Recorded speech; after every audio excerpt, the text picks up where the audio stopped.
So yeah, I will be talking about vehicle routing algorithms today.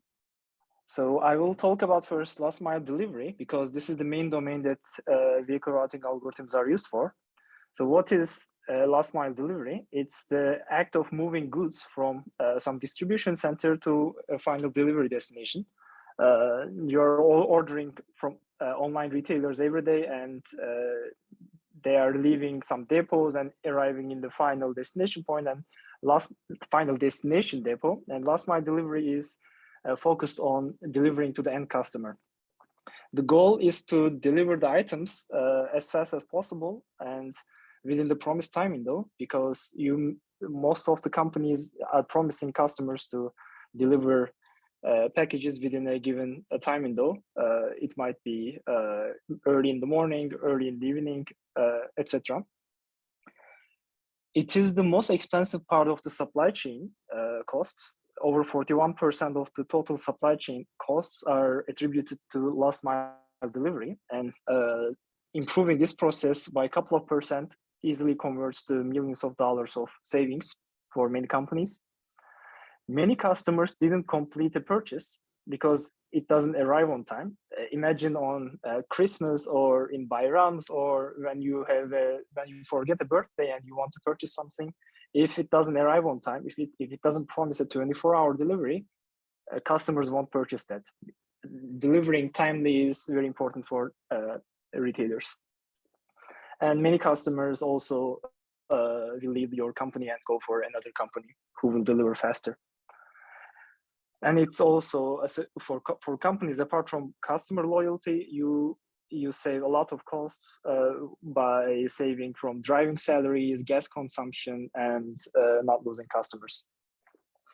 So what's the objective that we want to optimize here? It's we want to reduce number of trucks and drivers, and that's a fixed cost, but that saves significant amount of costs for companies. Reducing the total distance traveled. This allows us to consume less gas and also allow us to schedule more packages to deliver. Reducing computation time, allowing for dynamic rerouting. So this combinatorial optimization algorithms takes a long time. What we want to do is we want to be able to do it fast enough so that we can re-optimize by adjusting to the changing environmental conditions. A truck might get broken, or a driver might call in sick, or there might be some priority order. We want to account for those kind of additional constraints while doing the optimization. And we want to increase accuracy as well. We don't want to miss our delivery window. We want to schedule as many packages as possible in a tight time windows and deliver to the customers. So the formal definition, I mean, I'm not going to give a mathematical definition, but the definition of the vehicle routing problem is, its long name is capacitated vehicle routing problem with time windows. It's basically generalization of the well-known traveling salesperson problem, where you have a traveling salesperson and a couple of packages or a couple of destinations that it needs to visit.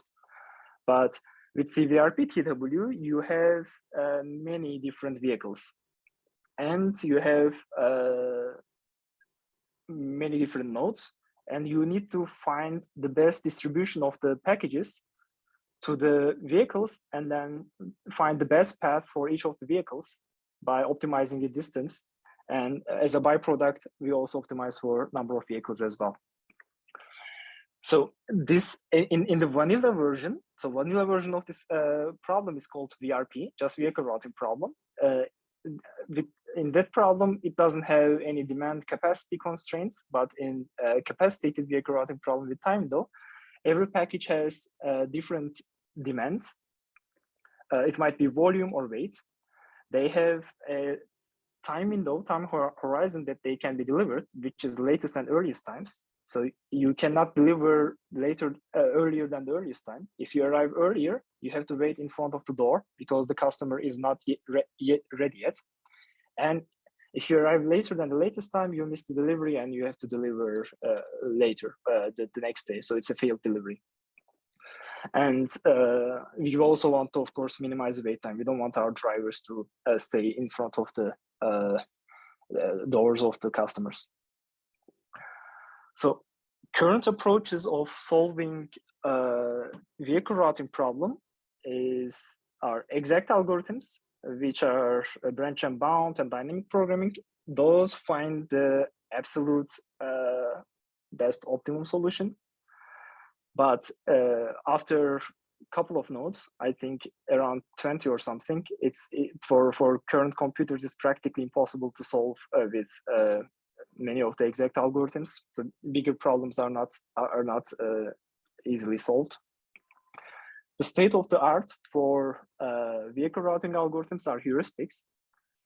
And there are two types of heuristics. One type of heuristic is for creating a feasible initial solution. So a solution that is feasible and considering all the constraints, demands, time windows, and additional retail constraints. I will be talking about both of them, savings algorithm and insertion algorithm. And after those heuristics, there are route improvement heuristics where you try to improve the distance and reduce the number of vehicles through an iterative process. And we'll also be talking about some of the heuristics, and I will be showing some of the pseudocodes for some heuristics in parallel way. And to support those heuristics, we have meta heuristics. They are basically meta heuristics guide those heuristics algorithms towards a better local minima. And those heuristics are simulated annealing, taboo search, and colony, and there are many more. Today, I'm going to talk about taboo search and guided local search at the end.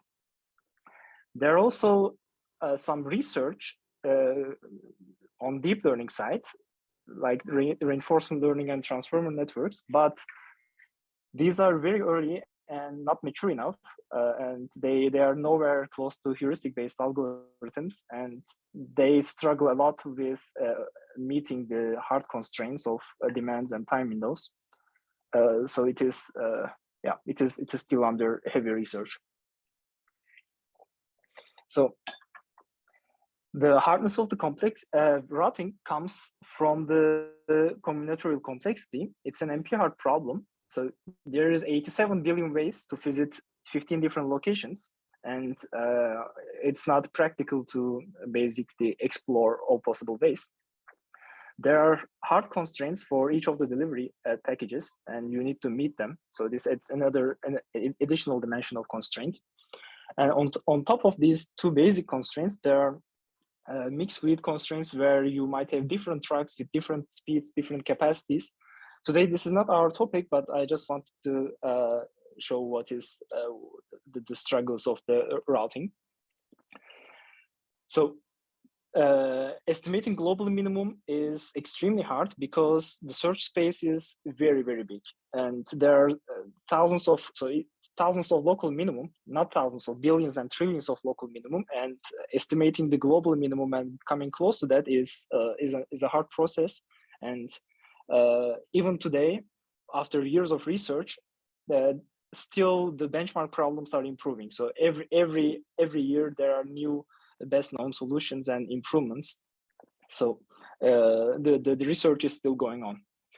And since the search space is quite big, it is computationally intensive, and we need to do a lot of computations.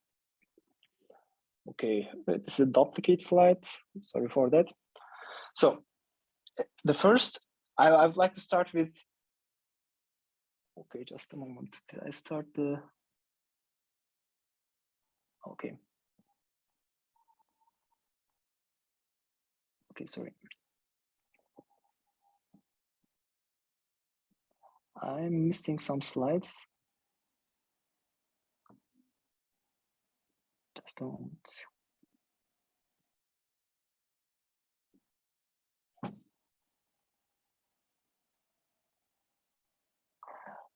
Okay, sorry. I will try to come back. So the first initial solution is insertion heuristic. So what we do in insertion heuristic is so I will, first of all, since I work at NVIDIA and most of the algorithms are parallel, I will be talking about the parallel implementations, but you could also implement them serially, and that would be perfectly fine. And so it's just most of the algorithms will be parallel. That's the only thing I want to say. What we do is we generate many solutions in parallel, and those solutions are generated and improved by what I call climbers. And to generate the initial solutions, we use insertion heuristics. It's a heuristic that considers every node and tries to insert every unrouted node to the current route. What we do is we pick a route and take all the unrouted nodes and try to find the best location to insert. Doing that is as you can see, n square complexity, because you have to consider all the nodes with all the insertion locations. And if you do it in parallel, you save a lot of performance. We generate one route at a time until that route. So what we do is we generate a route if new route needed, and then we pick a seed node. The seed node can be the node with the earliest arrival time, or the node that is far away from the depot. And then we create the node, we create the route, and then what we do is we start finding insertion locations for all the other nodes. This is the computationally intensive part, and this will be parallelized. I will be showing this function in the next slide. If no feasible insertion is there, so if the route is packed, it might be demand and capacity constraints, or it might be time windows constraints, then we store the current route, and then we start with a new route. So here I'm calling store the current route because in GPU computing we need to use shared memory to make it faster. That's why we keep the current route in shared memory, and then after processing the current route, we flush it, so we store it to the global memory, and then start with the new route and continue doing operations on that current route. To improve the solution, we variate parameters for each solution, hyperparameters, and those are, so I will be mentioning what those parameters are, but first I want to talk about what is the objective function. So when we are considering a node to be inserted, what do we care about? There are two types of objective functions here that are connected at the end.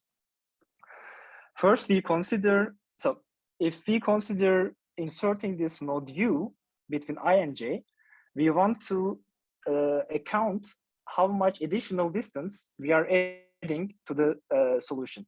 That is distance IU plus distance UJ minus distance IJ. You might see the coefficient mu here. That coefficient is a hyperparameter that accounts for how much we want to break the nodes that are close together. Because in routing, you want to route nodes that are close together, and then you want to visit them one after another. You don't want to basically create a long edge and then come back. The second one we want to is the added time window pressure, what we call as push forward. So when we insert node U, we push the rest of the route at the end in terms of time windows. And this B corresponds to service begin time of J. BJU is the service begin time of J after insertion, and BJ is before insertion. So by inserting U, we are adding BJU minus BJ amount of time window pressure to the rest of the route. And we want to minimize that as well. So what we do is we, for every insertion location for this U, we find the location that produces the minimum of these two. And how much we account for, how much we want to account for distance and how much we want to account for time window is decided by a linear combination of these two objective functions. And this linear combination is decided by alpha 1 and alpha 2 coefficients. Basically, these are also, the sum of them are 1. So if you, you either account for one or the other, or 50-50 or 30-70, and then the sum of them is C1, and we want to minimize that one. So now C1 is telling us for each of the unrouted nodes, which are different U's, each of the unrouted nodes, what is the best location to insert. So now we know the best location to insert, we need to know which unrouted node to insert. And here comes the C2 objective function. And C2, in C2 objective function, what we do is we try to route the nodes that are far away from the depot, because the nodes that are far away from the depot are usually hard to route because they are not close to any of the nodes, and their C11 and C12 objective functions will be pretty high. They will be adding a lot of pressure, and we want to incentivize for routing them, because if they leave at the end, there will be very sparse routes, and there will be very inefficient. We will have a tailing effect at the end. So what we do is we account for the distance to the depot, and this lambda coefficient is also accounting how much we want to account for. We care about routing nodes that are far away from the depot, and then at the end we take the maximum of this C2, and then we find the best node to insert. By the way, please interrupt me if you have any questions. I can also take the questions at the end, but if you have any questions, I would be happy to answer now. If there are no questions, I am continuing. Okay, next slide. Now the compute intensive parts find best insertion location. So what we do is we, with each GPU thread, we consider an unrouted node. This parallel for each is executed by each GPU thread. And then for each of those unrouted nodes, we iterate over the current route. And this current route is in shared memory, which is a fast memory that is on the L1 cache level. And the access is quite fast. And then we check if this insertion to the current insertion position is feasible. We check the time windows, we check the demands and additional constraints. If this is feasible, we compute how much, we compute the objective function of this insertion, and then record this objective function value and the insertion index. So the first one is previous distance between a previous node and the insertion node, distance between current node to the next node, minus mu times previous and next. This is the C1 part, the first part. The second part is basically the combination of this both. This push forward is coming from the check feasible insertion phase, and it's showing how much time window pressure that we had, and we record the best insertion index. And after iterating over the route, now we add some noise. The noise addition is important because going all greedy in the combinatorial optimization problems is not the best way. Adding some noise allows you to explore different areas of the search space. And I will also come to the point why we add noise in the future slides. And then we compute the C2, and we record the best C2. And then at the end, after this, we know the best C2 value node and the insertion index for each of the unrouted nodes. And at the end, we call find max C2. This is basically a reduction operation And it's like a map reduce if you're familiar with the CPU jargon as well. And then we do the insertion. So can I ask you a question? Yeah, sure. Do you prefer any distribution for noise? We do uniform distribution Okay. between so it's not a it's not a normal distribution. It's a uniform distribution between some value. We have a coefficient of like 5% or something of the given C1 value, and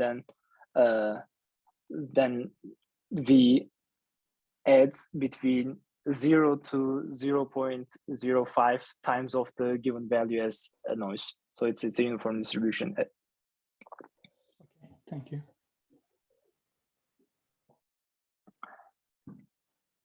So here I'm showing the representation of the search space, but actually it's not a continuous search space. I'm showing it only for representation and display purposes, but actually it's more like a multi-dimensional stairway, and the dimensions are extremely big. So it's a really big dimensional stairway, and the steps are discrete. It's not like this smooth hills and pits. But I want to visit the point where I said we are variating the hyperparameters to generate different initial solutions. The reason for that is that we want to start in different places of this search space to be able to explore as many local minima as possible, and also handle the structural difficulties of the input. What do I mean by structural difficulties of the input?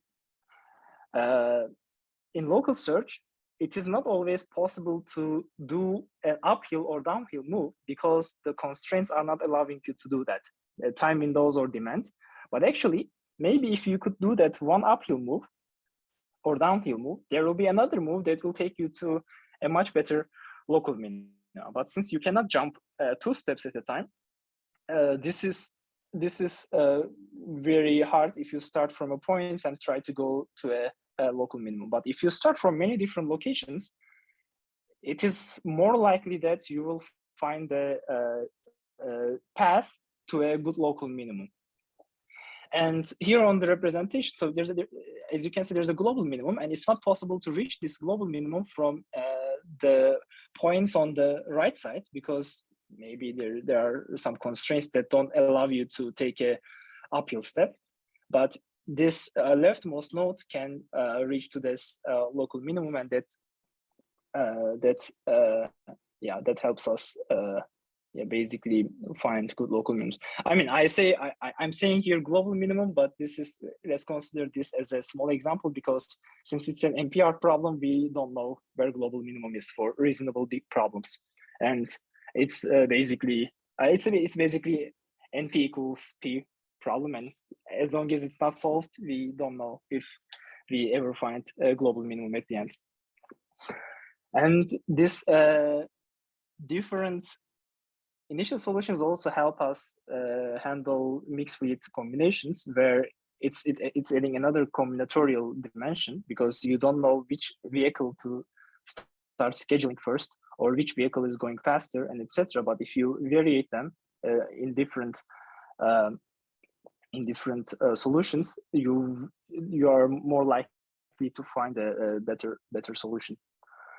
And this also allow us to converge very fast. So since you are starting from many local minimums, many points, you will encounter to a reasonably good local minimum after a couple of steps, and you don't need to exhaust all of the search space. So if you are time constraint, that in a real time application, or you need to do dynamic reoptimization, this is a good approach to do it. So we generated initial solutions, but they are far from being optimal. to do that, to improve those solutions, what we do is we do local search heuristics. There are many types of local search heuristics. I'm going to describe 3 of them here and show implementation of one of them. But there are many more in the literature. May I ask a question before yeah, sure. Sure, go ahead, yeah. So do we use only the good initial solutions, and do we only carry on the good initial solutions to the next step, or do we consider any other random, maybe bad solutions? So that's a good question. That's a good question. Actually, we carry all the solutions. So what we do is we generate thousands of initial solutions, and we continue with this thousands of initial solutions, and we improve them. So it's not like we are generating many of the initial solutions, picking them and improving them, because it might be a case that a solution that is worse in the beginning might have very feasible moves, improvement moves, and at the end it might end up being much better than the other initial solutions. So what we do is we maintain a set of solutions in our solution pool, and then improve it, and then along the way we basically keep all the solutions, and at the end, when the time limit is exhausted, we get the best solution out of them. Okay, thank you. Any other questions from here or here? I will explain here. Okay.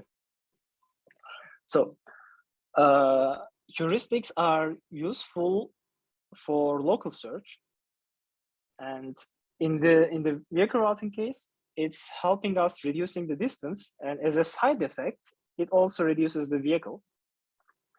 For example, the first one is called two-opt swap, two-opt heuristic. It's a single route starting from the square and coming back to square. You see that there is a crossing on its own route, and that is introducing unnecessary travel time and distance. If we were to connect nodes I and j and I+1 and j+1 and break these crossing edges, we would end up with a shorter route. And what two-opt does is basically breaks this I and I+ edge and breaks this j and j+1 edge, and then reverses this sub-route, the second part of the route, and connects these two. So in the symmetrical problem, you don't have to reverse it, but in a symmetrical problem, you need to reverse it and compute the time in those. And at the end, you end up with a better route. We can see the better route on the right side. In the second one, we see two routes that are crossing each other. If we break the edges I-1, I, and I+1, and connect those two nodes to j and connect these two nodes to I, we end up with a shorter route. So this is called swap. We basically swap this I and j to their respective routes, and then end up with a smaller, shorter route. And the third one is relocation. What we do is we basically relocate a node that is closer to another route. And there are other heuristics like OR-opt. Actually, OR-opt heuristic is a good thing to mention here. It was found by one of our industrial engineering professors. I don't remember the first name, but he is from Boğaziçi University Industrial Engineering Department, and he tokened the name OR-opt swap. And actually, we are using it in our project currently, and yeah, it's a good contribution. There are also many other heuristics like cross exchange, where you exchange a set of nodes with another set of nodes, not just one. It's like swap, but imagine having multiple nodes near j and near I, and then you exchange both of them. But this is a bit more complex and much more computationally expensive. So all of those moves here I show, they need you to compare each of the node pairs and route pairs. So it has a complexity of O(n)², and this is computationally expensive to check. That's why we parallelize it to get rid of some of the computational hardness here. We do greedy moves. So basically we choose the best move until we don't have any move anymore. But as all greedy moves do, we reach to local minimum very fast and get stuck in local minimum. So greedy moves doesn't promise you the best possible solution, but it promises you a quick, good enough solution. To be able to find better solutions, we use something called Taboo Search. Taboo Search is a search algorithm that, so Taboo Search is an algorithm that keeps the visited, so that keeps the moves that are executed in a short-term memory, and then remembering those moves and not doing them again. So when we get stuck in the local minimum, what we need to do is we need to do some worsening moves to escape this pit here. So let's say we are somewhere here or here in this local minimum. We are stuck here, and to escape this local minimum, we need to climb this hill and then go back to another local minimum. To do that, we do worsening moves. By worsening moves, we basically increase the total distance by doing these moves again, but by introducing additional distance. And we remember those node and route pairs so that we don't come back to the same state again, so that we don't get stuck in the same local minimum. But this taboo list is a short-term memory because we may want to execute the same moves again in the future. This is when we are far away from this local minimum that we escaped, because maybe this same moves will help us go to another local minimum, which is much better than the local minimum we escaped. So here is a pseudocode for the relocation algorithm. And what we do is, in the relocation algorithm, we consider a route across all the routes. And then for this route, we load all of its data into shared memory, which is a fast L1 cache memory. And then we consider all the nodes of all the other routes in parallel, in different threads. And then what we do is we iterate over the current route that we just loaded into shared memory and do constraint checks. First of all, for example, in this case, we check if when we insert I to the bottom route, if we are meeting the capacity constraints, if the track on the bottom is full or it has enough space to contain I. And we also check for time windows. If we push I into the bottom route, what happens to the nodes that are coming after j+1 until the depot? Are they exceeding the time window? If that's the case, then we don't do this move. So if it meets the constraint, then what we do is we compute the distance saving, and the distance saving is basically the breaking these two long edges, I -1 till I and I to I+1. This is the saving that we have, and then breaking j and j+1 and subtracting it from the added edges. What are the added edges? I -1 to I+1 and j to I and I to j+1. As you can see, yeah, we just compute the distance functions, and excuse my weird namings here, other nodes, current node, but you get the idea. And then we record the move, and then after all the routes are found their best, all the threads found their best moves, then we execute the moves sequentially. We execute the moves sequentially because when we insert a node to a route, it changes the state of the solution, and the previous move that we found might be invalid now. So the time windows has changed, the demands has changed. So what we need to do is we need to execute one move at a time.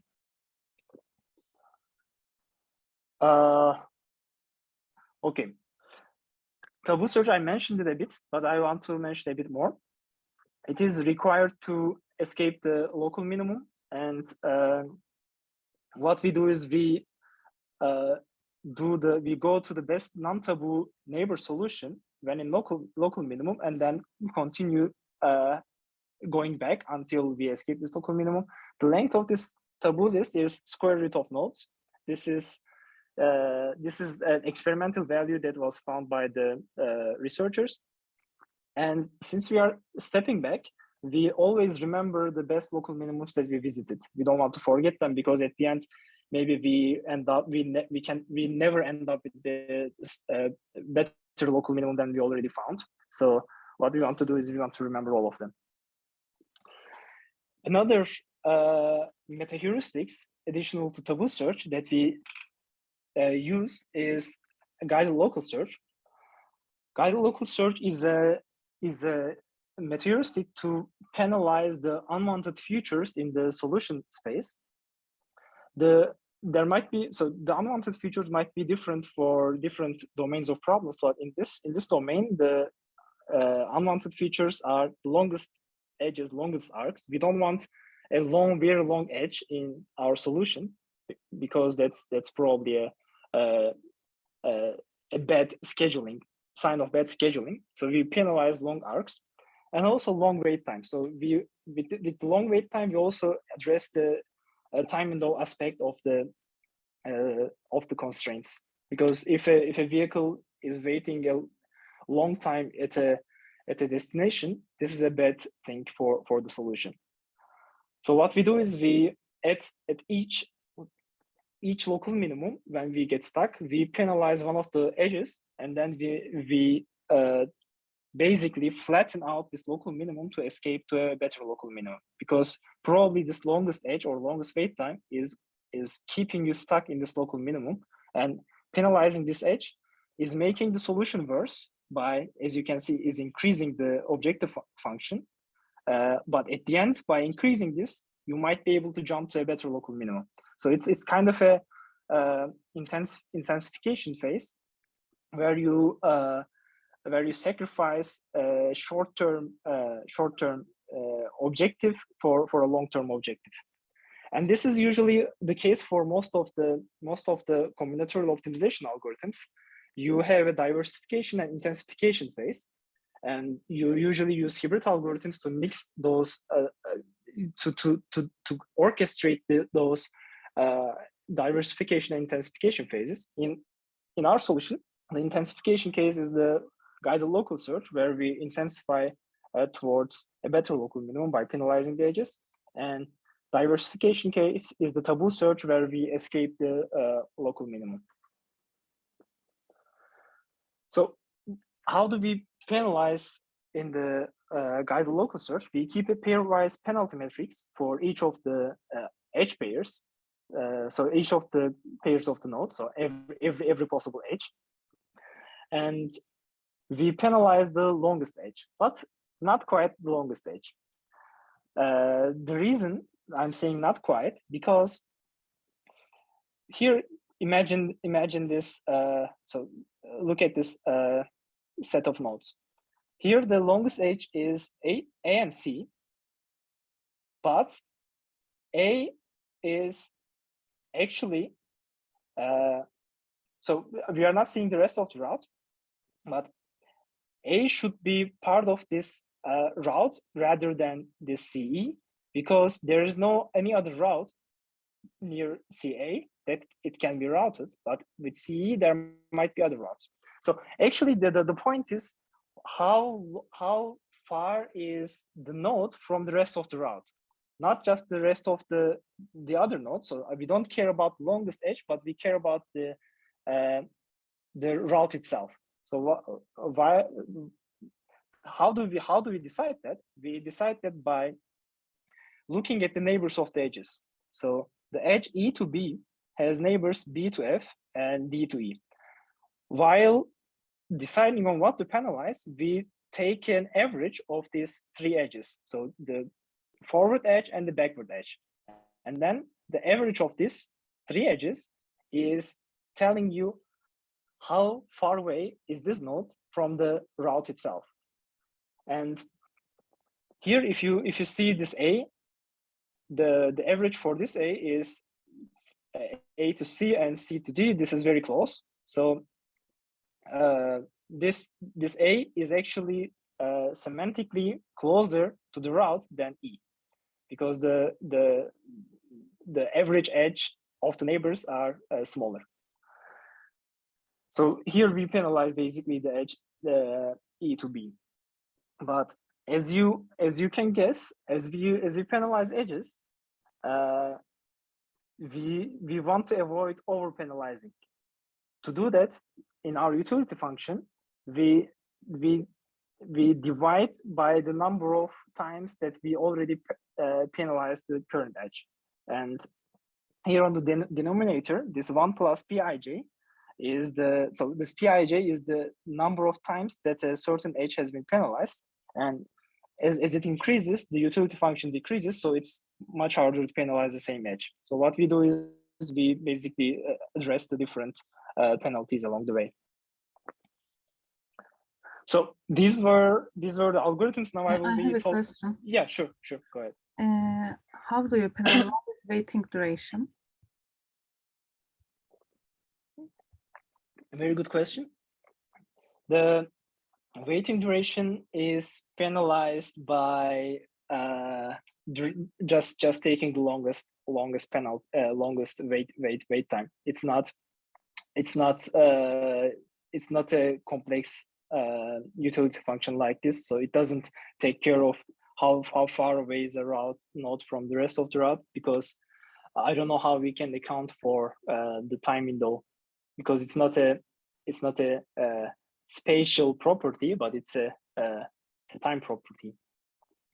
So what we do is we basically find the long node that has the longest wait time, and we penalize the edge that enters to that node. For example, here, if D has the biggest wait time, we penalize the edge C to D, because if this edge, the reason for this is, so since you asked, maybe I can explain it a bit further. The reason for this is, since each of those nodes have some time windows, it is highly likely that the arrival times of the node will be similar in different scenarios, because those nodes will be routed in only within this time window. And since both of those nodes are routed within a specific time window, and this edge is proven to be producing some wait time, it is likely that it will produce some wait time in most other solutions. I mean, this is not perfect in terms of solution and definition, because there might be intersecting time windows, or the time windows might be very broad. But this is something small that we account for. So by penalizing, we also take a linear combination of these two distance penalties and weight penalties, and weight penalties are much lower than the distance penalties. Okay, thank you. You're welcome. Any other questions? Yeah, then I would like to talk about our solution, NVIDIA Reopt, and actually now it's renamed as QOpt, coming from CUDA. And here we are comparing against one of the most popular CPU solutions, Google OR tools. And on the left chart, we see the number of vehicles by time. And on the right side, we see the total distance by time. And this is an aggregate result of 10 randomly chosen instances from the Hamburger benchmarks, clustered, random, and random clustered types. Reopt could find solutions in the first second, which are reasonably good, and Google OR tools could produce its first solution in the 10th second, which was much worse than what Reopt could find. And in the long run, after 20 minutes, Reopt was still much better than OR tools, and it's closer to the best known solutions. This BKC is best known solution. researchers are submitting their best known solutions to a website, a competition website over years. So this is tracked for more than 25 years. And we come very close on the biggest data sets to the best known solutions. So here it's 645 vehicles and we find 648 vehicles, only 3 difference. And here the distance is, total distance is 361,000, and we are also along these lines. Yeah, so the time to solution, which is very important for combinatorial optimization problems,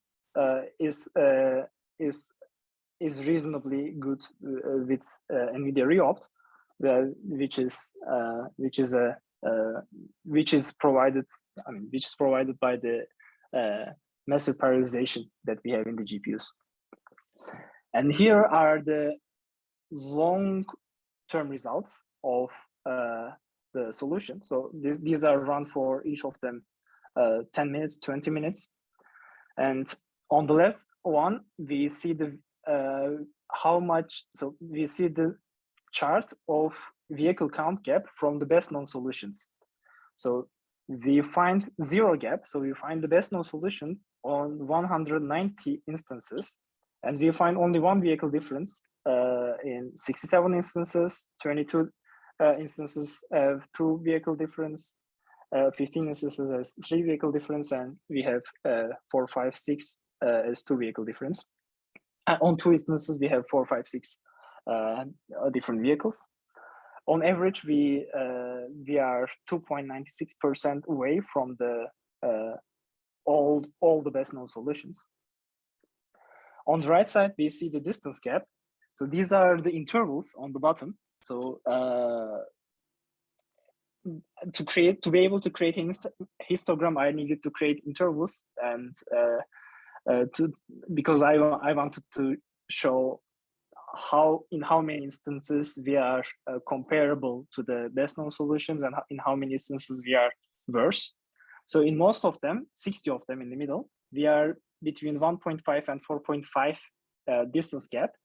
That is a reasonable distance in the real life applications, because that's very close to the best known solutions.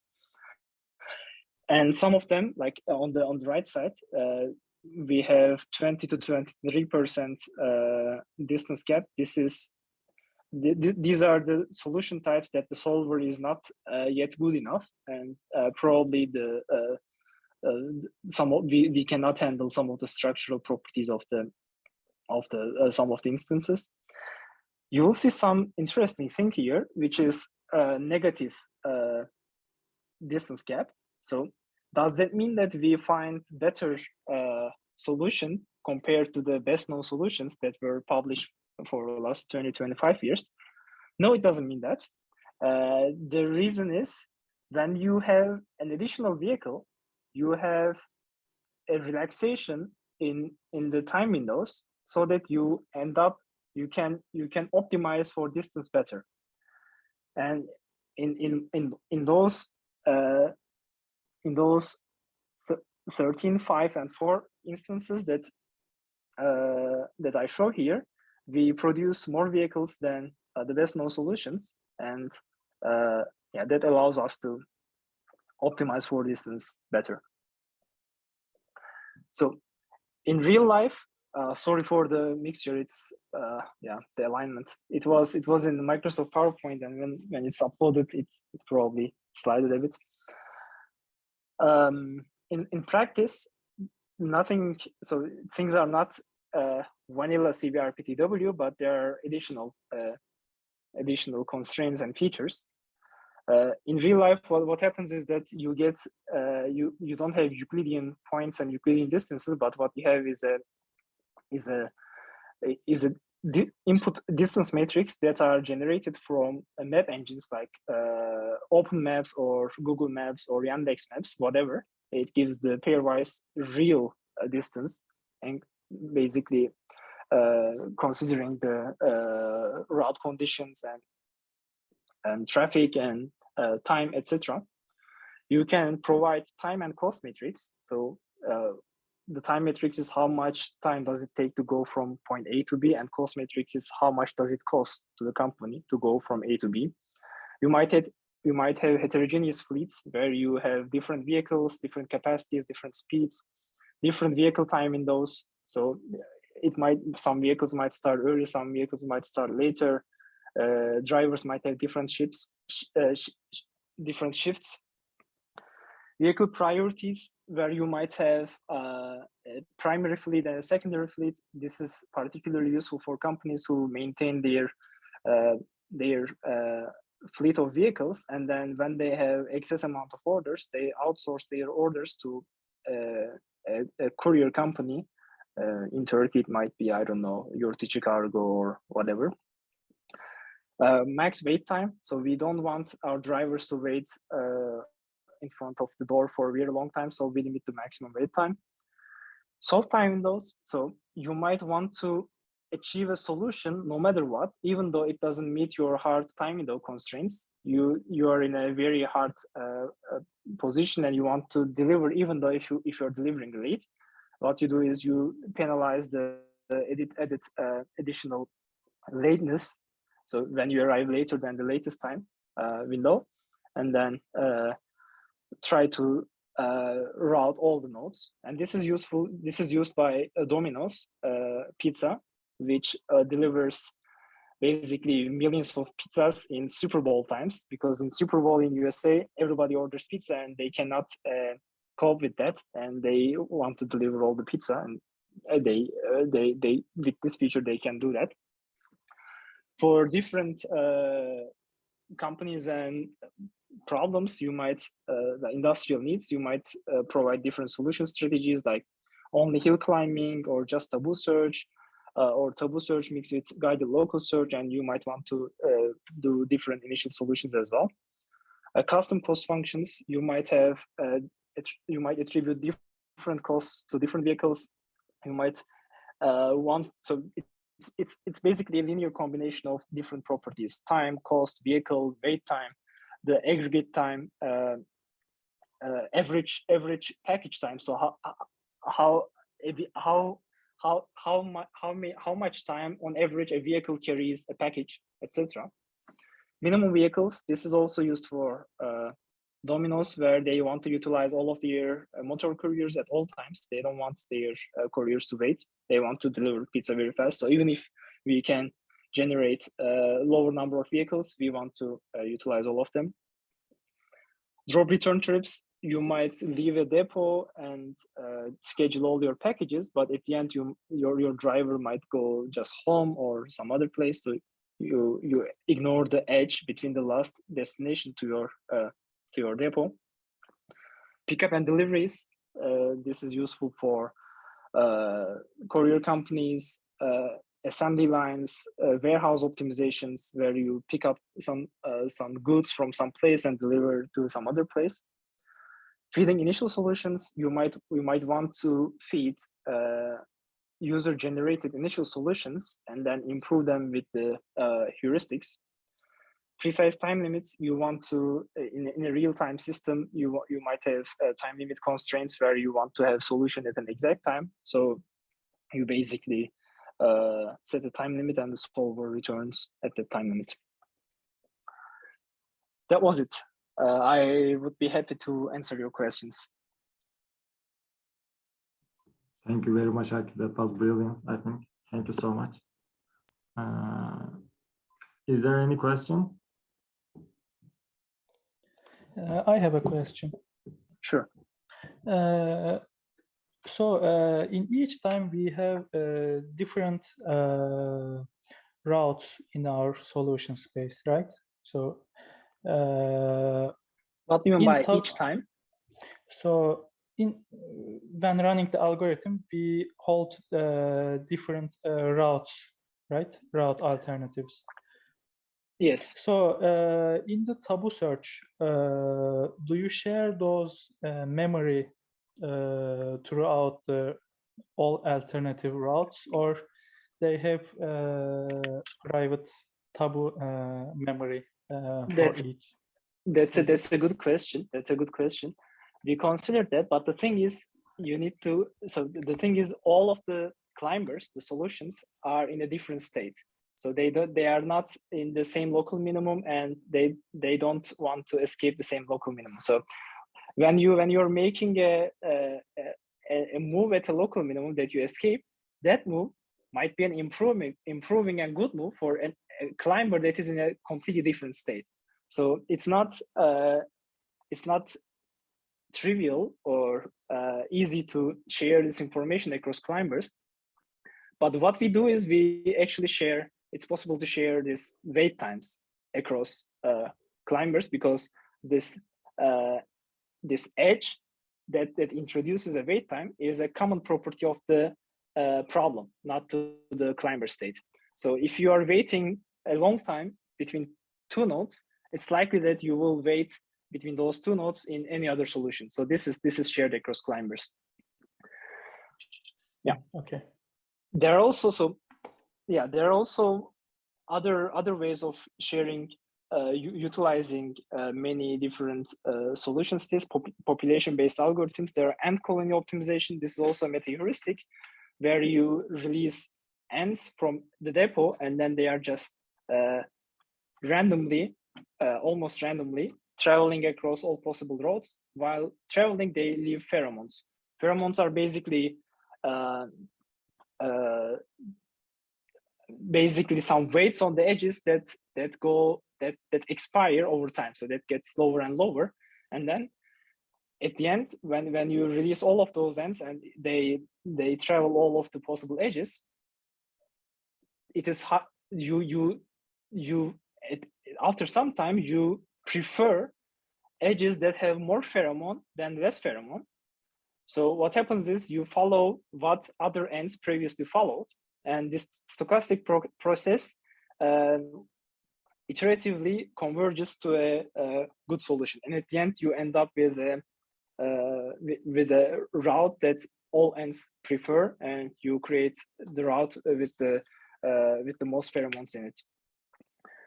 And there are other methods as well, like evolutionary algorithms, where you cross over the parts of the routes and then basically create an offspring, and then continue improving that offspring, and then do crossover again and get the best solution, and then continue again.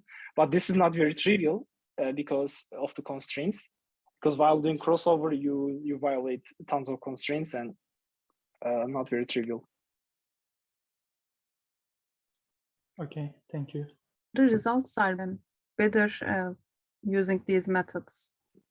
These methods are not, so these methods are, I didn't implement them, we didn't implement them, so I don't know if they are better, but there are a lot of research in this area with these methods. I think ant colony is not that promising, but I think these evolutionary algorithms are promising, but they're also quite hard to implement. And maybe I can mention one more, which is a simulated annealing algorithm. This is also a stochastic process that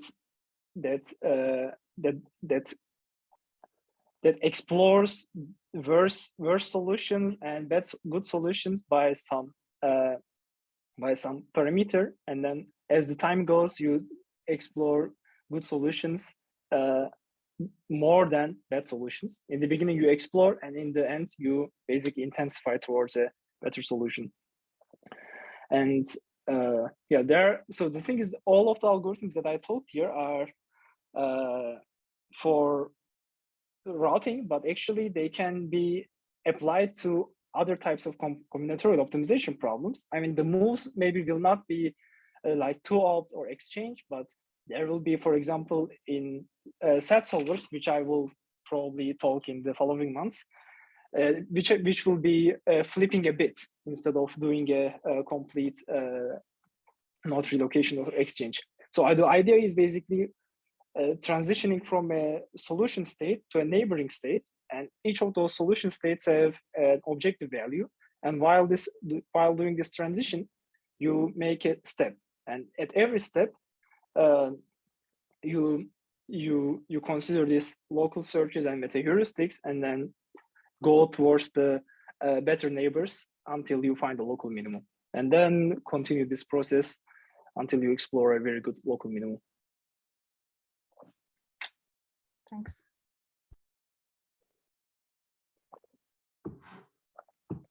Any question? I have a question. When Sure. we are stuck at a local minimum, how we know that it's a local minimum and we need to jump? It's by, domain knowledge about the problem, or we have a threshold value about So distance or waiting time. So how we know it's a local minimum is that it's when at each iteration of the solver we consider these moves, and then this moves here savings, this distance saving is positive if there is a move that improves the total distance of the solution. When there is no positive distance saving, so when there is no positive move left in our solution, so when we cannot execute any moves anymore, then this is a local minimum. We are stuck, because if we go to next iteration, the solution state is the same. We will again find the same moves. We will again cannot be able to execute those moves. What we need to do is we need to change something so that we go to some other state in the solution space, so that we can execute some other moves that might lead us to a better local minimum.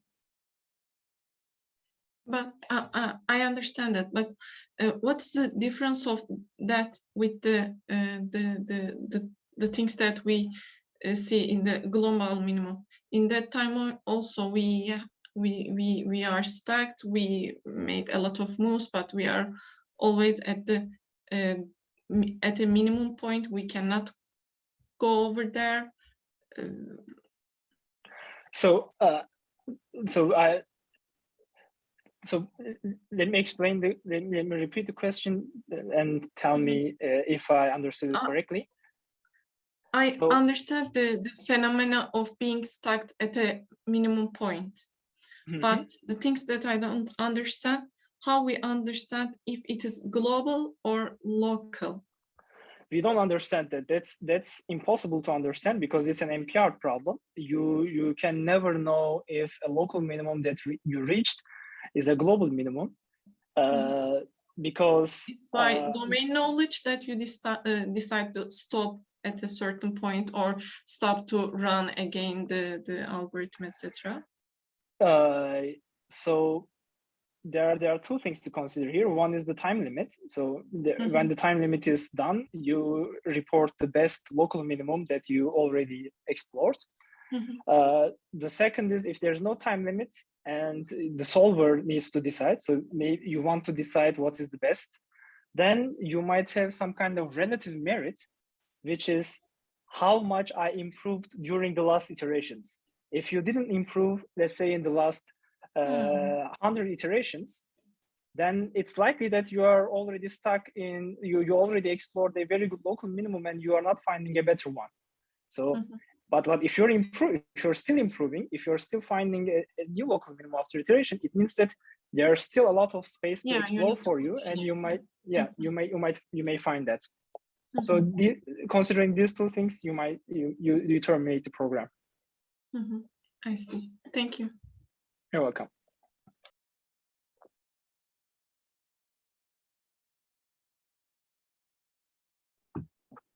I have a question as well. Sure. In the very beginning of the presentation, you mentioned about usage of reinforcement learning and similar machine learning algorithms in order to solve this routing problem.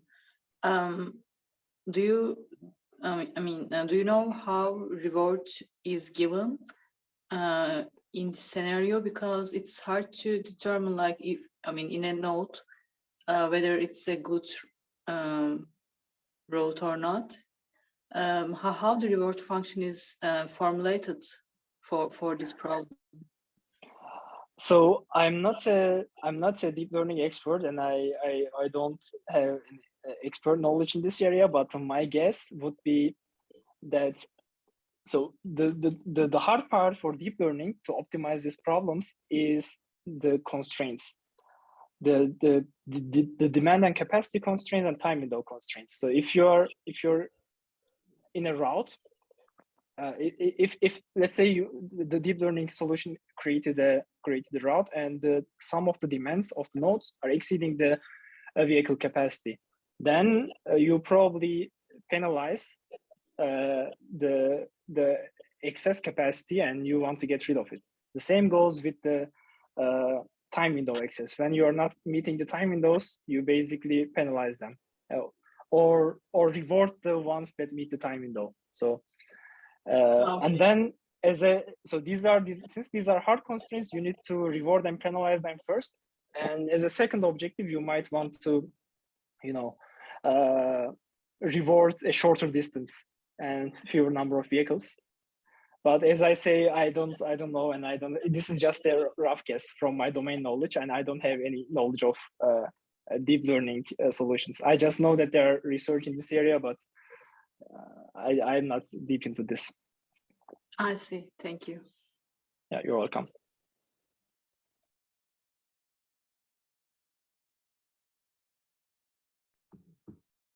Any other questions? Maybe I can ask one or two questions. Sure. So you mentioned that you need to stay in the feasible area, right? So Yes. Heuristic. So is it bad to go infeasible solutions, or going into infeasible solutions to improve the general objective value? Is it possible, or is there any research? Yes, there are a lot of. So the thing is, the best academic solver in vehicle routing is called LKH3.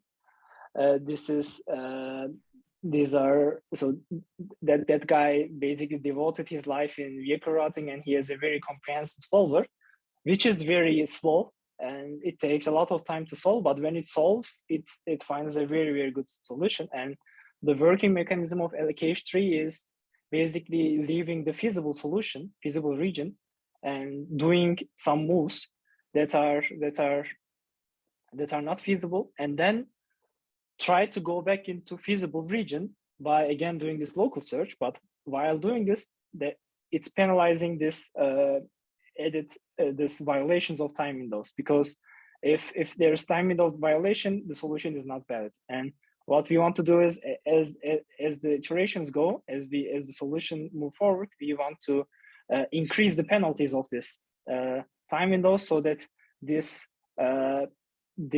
edge or this solution state that causes this excess time windows is gone, and we go back to the feasible region.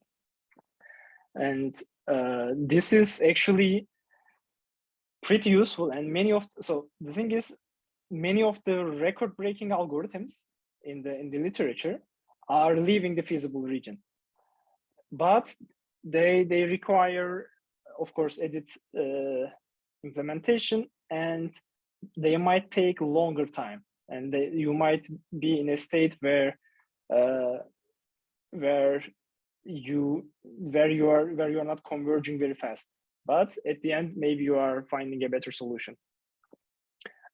So another way of solving vehicle routing problems is called adaptive large neighborhood search. Here what we are talking about is a local search, so jumping from one neighbor to another by doing a single step moves.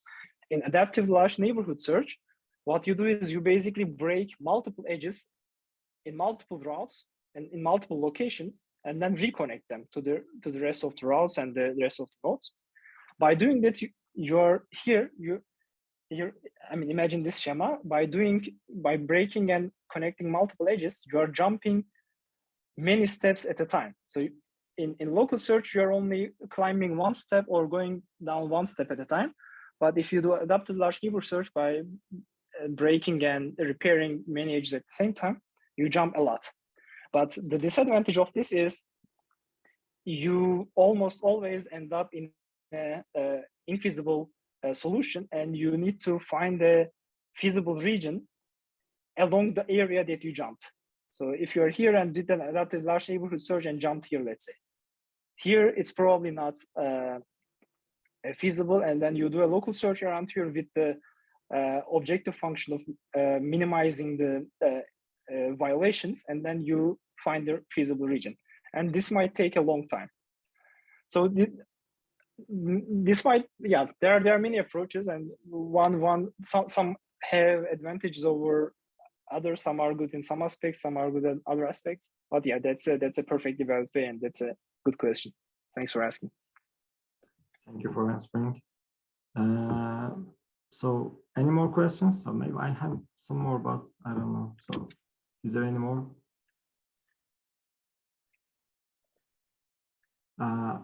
I think we can end the session if there is no more questions. So that was lots of questions, I think. And thank you for answering, Akif.